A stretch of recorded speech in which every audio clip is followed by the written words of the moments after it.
네, 오늘 말씀은 여호수아 9장 16절에서 19절까지입니다. 네, 오늘 말씀은 여호수아 9장 16절에서 19절까지입니다. 오늘 말씀은 여호수아 9장 16절에서 19절까지입니다. 네, 우리 다 찾으신 줄 믿고 4절입니다. 합독하시겠습니다. 시작. 그들과 조약을 맺은 후 사흘이 지나서야 그들이 이웃에서 자기들 중에 거주하는 자들이라 함을 들으니라. 이스라엘 자손이 행군하여 셋째 날에 그들의 여러 성읍에 이르렀으니 그들의 성읍들은 기브온과 그비라와 부에롯과 기랏 여아림이라. 그러나 회중 족장들이 이스라엘의 하나님 여호와로 그들에게 맹세했기 때문에 이스라엘 자손이 그들을 치지 못한지라. 그러므로 회중이 다 족장들을 원망하니 모든 족장이 온 회중에게 이르되 우리가 이스라엘의 하나님 여호와로 그들에게 맹세하였은즉 이제 그들을 건드리지 못하리라. 아멘. 네, 오늘 말씀은 실수 받아들이기라는 제목으로 말씀을 나누겠습니다. 꽃병의 꽃을 보면 그것이 생화라고 말하는 사람도 있고 좋아하다라고 말하는 사람이 있습니다. 경험과 생각의 차이일 텐데요. 다른 일도 그렇습니다. 일을 볼 때 사람마다 다르게 해석하고 생각합니다. 그러나 생각과 가치관이 달라도 일치하여야 하는 것은 무엇이냐면 바로 말씀 앞에서의 우리의 행동입니다. 우리가 아무리 B를 하고 싶어도 말씀이 A로 가르치고 있다면 우리는 이제 선택은 A여야 한다 이것입니다. 오늘 특별히 사람은 실수를 많이 하게 되는데요. 우리가 실수 앞에서는 어떠한 행동을 해야 될까? 오늘 본문을 통해서 우리가 추구해야 할 행동 2가지를 알아보기 원합니다.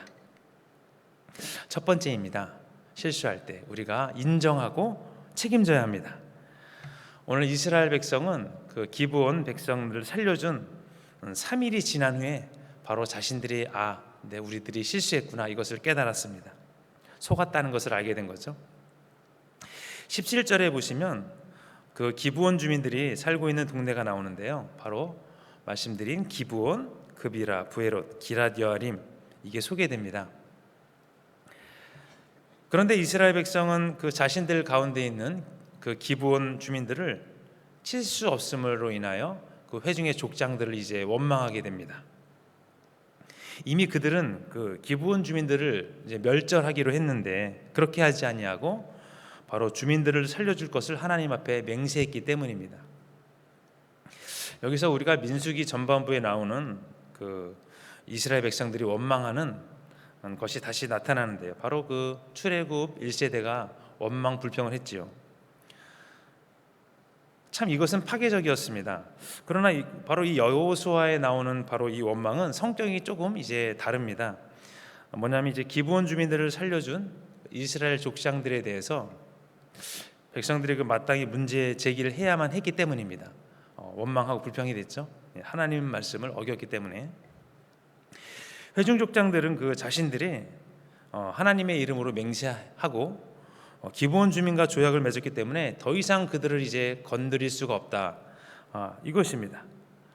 비록 속아서 계약 체결을 했지만 여전히 유효하다 이것입니다. 즉 속아서 계약을 했지만 하나님 앞에서 맹세했기 때문에 기브온 족속을 어쩔 수 없이 살려두어야 한다 이것입니다. 즉 이제 조약을 어김으로 하나님이 진노를 이제 두려워한 것입니다. 사실 근데 이것은 광야에서 불평한 것에 비하면 양반입니다. 왜냐하면 이제 이 불평은 하나님을 두려워하여서 한 불평이기 때문입니다. 근데 그 광야에서의 불평한 것은 하나님을 두려워한 불평이 아니고 그냥 단순한 원망 불평이었습니다. 그러니 이제 이스라엘 백성들은 여호수아에 보면 그동안 참 광야를 통해서 많이 성숙했다 이것을 우리가 알 수 있습니다. 즉 뭐냐면 하나님의 두려움을 알고 하나님이 어떤 분이다라는 것을 이제 좀 알게 되었다 이것입니다. 사실 그래서 하나님의 말씀은 순종을 해야 의미가 있습니다. 그렇지 못했기 때문에 오늘 그래서 이 족장들이 이제 곤경에 처했는데요. 그래서 이제 하나님의 말씀을 순종하는 것은 이들에게는 생명과 생명 다음으로 중요했던 것입니다. 족장들은 참 부끄러웠지만 그 이스라엘 백성들의 욕을 먹어야 했습니다. 그런데요, 실수를 받아들입니다. 항복하는 기브온 족속들을 나무를 패고 물깃는 자로 세우면서 자기의 실수를 받아들이죠. 사람은 실수합니다. 오늘 여호수아도 기브온 족속을 살려주는 그런 실수를 범하게 됩니다. 그런데 오늘 문제는 오늘날 많은 사람들은 자신의 실수를 인정하려 하지 않습니다. 인정하면 되는데 인정하지 않습니다. 그런데 오늘 이스라엘 백성이 참 광야에서 있었다면 불평했을 텐데 오늘 가나안에서의 실수를 용납하고 하나님께 맹세를 지킵니다. 기브온 족속을 포용합니다. 그만큼 이제 성숙한 거죠. 실수할 수 있습니다. 그래서 중요한 것은 정직하게 인정하고 책임지는 것입니다. 많은 사람들은 이제 큰 일은 좀 인정하면서 작은 실수에 대해서는 잘 받아들이지 않습니다. 물론 책임지지 않을 때도 많습니다. 나는 그런 실수를 할 사람이 아니다. 그렇죠. 내 잘못이 아니다. 뭐 그 정도는 별것 아니니 책임져야 할 이유도 없다. 이렇게 말합니다. 그러나 우리는 그러한 일, 즉 실수를 인정하는 그런 일을 하나님이 참으로 기뻐하신다는 것을 우리가 알아야 됩니다. 남에게 비록 고개 숙여야 되고 또 자기의 치부가 이제 드러나지만 이것을 인정하는 것은 그 믿는 자의 최대의 강점입니다. 또 이것이 바로 하나님의 방법이고 영적인 행위입니다. 그래서 우리는 이 방법을 통하여 우리의 그 실수의 결과로부터 자유함을 우리가 얻게 됩니다. 그래서 인정한다는 것은 이제 마음의 문제입니다. 마치 예수님을 믿지 않다가 내가 이제 예수님을 믿어야겠다. 어떤 그런 결단의 행태와 이제 비슷합니다. 그리고 이제 성경적인 방법이고 방향 전환입니다. 오늘 여호수아는 이 장면에서 자기의 실수를 인정하게 됩니다. 하나님 편에 서게 되는데요. 하나님 편을 떠났다가 다시 하나님 편으로 이제 돌아오게 됩니다. 그래서 하나님 편으로 돌아온다는 것은 그 화평을 전제로 합니다. 사람과 하나님과 화평하고 각각 자기 자리의 영역을 인정하게 되는데요. 사실 우리가 실수를 인정함으로써 조직이 참 운영이 되고 질서가 생깁니다. 마지막으로 이제 하나님 나라가 이루어지게 됩니다. 참 그래서 오늘 여호수아가 오늘 이 점에서 한 조직의 리더로서 참 좋은 그런 리더십을 보여주었습니다. 참 그래서 자기의 부족을 인정한다는 것, 이제 정의를 넘어서 질서입니다. 공동체에서의 질서는 그래서 참 큰 힘을 이제 발휘하게 됩니다. 자, 그럼 우리가 어떻게 자기 자신을 인정할 수 있을까요? 참 어떻게 자기 자신을 과감하지 않고 받아들일 수 있을까요? 참 그러기 위해서는 자신을 객관적으로 바라보는 눈과 힘을 길러야 됩니다. 부풀림 없이 이제 자기 자신을 진실되게 바라보는 것인데요. 참 우리의 마음은 숨겨져 있어서 볼 수 없지만 참 우리는 말씀을 통해서 양심을 통해서 얼마든지 자기 자신을 객관적으로 바라볼 수가 있습니다. 또 마지막으로 깨달음을 통해서도 우리가 볼 수 있습니다. 그리고 이웃을 통해서도 우리가 어떤 위치에 있는지 볼 수 있습니다. 그래서 우리가 의지만 있다면 얼마든지 우리들을 바라보고 인정할 수 있는 그런 기회가 많이 있습니다. 네, 두 번째입니다. 우리가 어떻게 실수를 바라봐야 될까요? 대가를 감수하고 약속을 지키는 것입니다. 오늘 그래서 기브온 주민들은 여호수아의 법정에 서게 됩니다. 여호수아가 기브온 주민들에게 왜 우리를 속였는지 발언할 기회를 이제 주는 것인데요. 여호수아는 먼저 그러기 전에 기브온 주민들에게 저주를 선언합니다. 23절입니다. 그러므로 너희가 저주를 받나니 너희가 대를 이어 종이 되어 다 내 하나님의 집을 위하여 나무를 패며 물을 깃는 자가 되리라 하니. 아멘. 신명기 20장 10절에요. 내가 어떤 성읍으로 나아가서 치려할 때는 그 성읍에 먼저 화평을 선언하라. 네. 이 신명기 율법 규정에 의하면 이스라엘과 평화협정을 맺는 성읍들은 파멸을 면하는 대신 종이 되는 것을 말씀하고 계십니다. 그 이후로 여호수아는 23절에 이 종이 된다는, 너희들이 종이 된다는 것은 무엇인가, 이게 이야기를 하고 있는데요. 기브온 주민 족속들에게 그것은 다름 아니 오늘 말씀드린 자손 대대로 하나님이 집을 위해 나무를 패며 물기는 자가 너희들은 돼야 된다, 이것을 이야기합니다. 곧 하나님의 성막에서 이제 일을 하라, 이것입니다. 여호수아의 지혜인데요. 이렇게 함으로 여호수아는 그 주민들에게 있을 우상 숭배가 나타나지 않을까, 이런 것을 걱정하면서 이런 조치를 취하게 됩니다. 또 즉 성경에서 해결책을 찾으려는 그 회중 족장들의 모습과 또 배교의 위험, 하나님을 멀리하는 그 위험으로부터 벗어나서 공동체를 지키려는 여호수아의 노력이 나타나게 됩니다. 결국 여호수아는 기브온 주민들을 해치지 못하도록 조치를 취한 것입니다.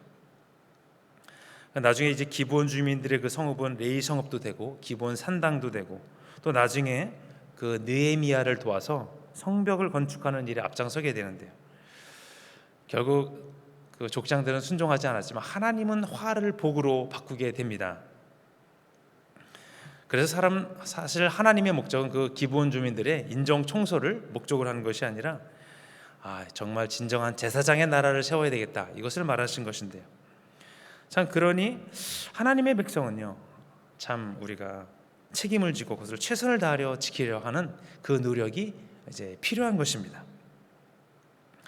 근데 사실 그 이스라엘 족장들은 기브온 주민들을 살려주어서 이스라엘은 나중에 이웃 나라의 침범도 받게 됩니다. 그리고 또 여호수아에 대한 권위도 좀 낮아지게 되고, 이방 민족이기 때문에 일어날 여러 가지 일들을 감수해야 했습니다. 그러니 하나님에 대한 순종은 사실 정확히 이루어져야 했습니다. 물론 하나님의 화를 복으로 바꾸긴 했지만 말입니다. 그러나 하나님 앞에 하기로 하였으면 해야 하는 것입니다. 바로 우리가 온전히 지켜야 되는 것입니다. 실수도 그냥 실수가 있고 하나님 앞에서 한 실수가 있는데요. 그냥 실수도 우리가 상소로이 넘어갈 수 없는데, 하물며 하나님 앞에 한 실수는 우리가 사실 그냥 넘어갈 수는 없는 것입니다. 그런데 오늘 그런데 족장들과 지혜와 여호수아의 지도력이 오늘 실수를 인정하게 되는 그런 장면을 우리가 보게 되었다, 이것입니다. 잘못에 대한 대가를 이제 정확하게 받아들인 것은 의인이 해야 할 일입니다. 악법도 법이다 하면서 독배를 마시고 형을 받은 그리스의 어떤 철학자 이야기도 아실 텐데요. 그런데 요사이는 그렇지 않은 장면들을 우리가 많이 보게 되는 것 같습니다. 사회적 지도자들이 죄 앞에서 오히려 당당하고 떳떳하고 자기를 낮추는 장면은 참 보기가 쉽지 않은 것 같습니다. 그래서 오늘 여호수아의 오늘 강직함과 충성은 우리가 본받기에 충분한 것 같습니다. 하나님을 바라볼 때 우리는 온전한 책임감 있는 행동을 하게 됩니다. 회피하거나 조작이 아닌 하나님의 말씀에 의지하여 우리가 살아가는 것입니다. 그래서 우리가 마음과 힘을 다해서 우리가 해야 할 일이 바로 이것입니다. 이 정도는 넘어가자, 이것이 아니라 우리가 소소한 것에 중요성을 줄 때 우리가 일반적으로 그 맞닥뜨리는 큰 일들도 우리가 온전히 잘 치를 수 있을 것입니다. 작은 것에 충성된 자가 큰 일도 잘 감당할 수 있는 것입니다. 참 근데 여호수아가 머리가 복잡했을 것입니다. 만약 그 살려준 기브온 백성들이 진짜 우리 이스라엘 우리 땅으로 들어온다면 어떻게 될까? 성전에서 나무를 패고 또 물을 기르면서 그러면서도 이방신을 퍼뜨리면 어떻게 될까? 또 다른 민족들이 기드온 민족을 구해내겠다고 또 쳐들어오면 어떻게 될까? 이런 생각들이 많았을 텐데요. 그러나 하나님이 말씀하셨기 때문에, 오늘 맹세했기 때문에 모두 감수하고 나아가는 것입니다. 자, 인생사 실수가 많은 부분들이 우리 인생인데요. 참 그렇다고 일부러 죄 짓는 사람은 많지는 않을 것입니다. 잘못을 한다고 해도 최대한도로 내가 죄를 짓지 않아야지 이렇게 고려하면서 행동을 할 텐데요. 그러나 실수를 했다고 해도 우리가 완전한 면책은 받을 수 없을 것입니다. 그래서 여호수아의 책임감은 오늘 빛났다, 이것입니다. 네, 오늘 적용하기 원합니다. 어떻게 실수에 대한 책임감을 가질까요? 원래 책임감이 강한 사람도 있습니다만 많은 사람들은 그렇지 못할 경우가 있습니다. 그렇기 때문에 하나님을 참 제대로 아는 것은 그것이 중요하다는 것입니다. 하나님이 무엇을 기뻐하시는지 알아야 합니다. 하나님이 보이지 않는다고 나의 생각을 풀어놓으면 그것은 어리석은 행동일 것입니다. 우리가 진정으로 하나님이 기뻐하시는 사람이 될 때 그것이 바로 다른 것이 아니라 승리의 삶입니다. 여호수아의 승리가 그랬듯이 하나님과 온전히 연합한 자가 되어서 그분의 마음을 알고 나의 마음을 그분께 아뢰는 그런 시간이 되기를 소원합니다. 네, 결론입니다. 오늘 우리가 실수를 어떻게 받아들여야 할지 말씀드렸습니다. 첫 번째는 실수를 인정하는 것, 그리고 둘째는 대가를 감수하고 약속을 지키는 것입니다. 그런데 더 중요한 것이 있습니다. 바로 하나님께 명령에 순종하는 것입니다.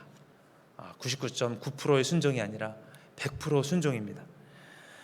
기브온 족속을 돌보는 것이 아니라 반대로 온전한 순종이 하나님의 뜻이었습니다. 오늘 그런 사람이 되길 소원하면서 오늘도 승리하시는 저와 여러분 되시기를 예수님 이름으로 축복합니다. 우리 기도하시겠습니다. 하나님, 실수를 어떻게 받아들여야 할지 말씀을 나누었습니다. 감사합니다. 사람은 실수의 동물이지만 하나님이 붙들어 주심으로 온전케 됨을 믿습니다. 순종과 주의 도를 따름에 있어 여호수아처럼 붙들어 주시고 우리가 곁길로 가는 사람이 아니라 승리의 주인공이 될 수 있도록 도와주시옵소서. 부족함에도 불구하고 사랑하여 주시는 주님을 믿게 하시고 따르게 하셔서 구원의 길까지 인도하여 주시고 이 땅에서도 열매 맺게 하여 주옵소서. 헌물드린 손길 위에 축복하시고 그분들의 생각과 하는 일 만나는 사람이 함께하여 주옵소서. 거룩한 삶으로 붙들어 주시고 그 믿음 위에 은혜 위에 은혜를 더하여 주옵소서. 예수님의 이름으로 기도합니다. 아멘.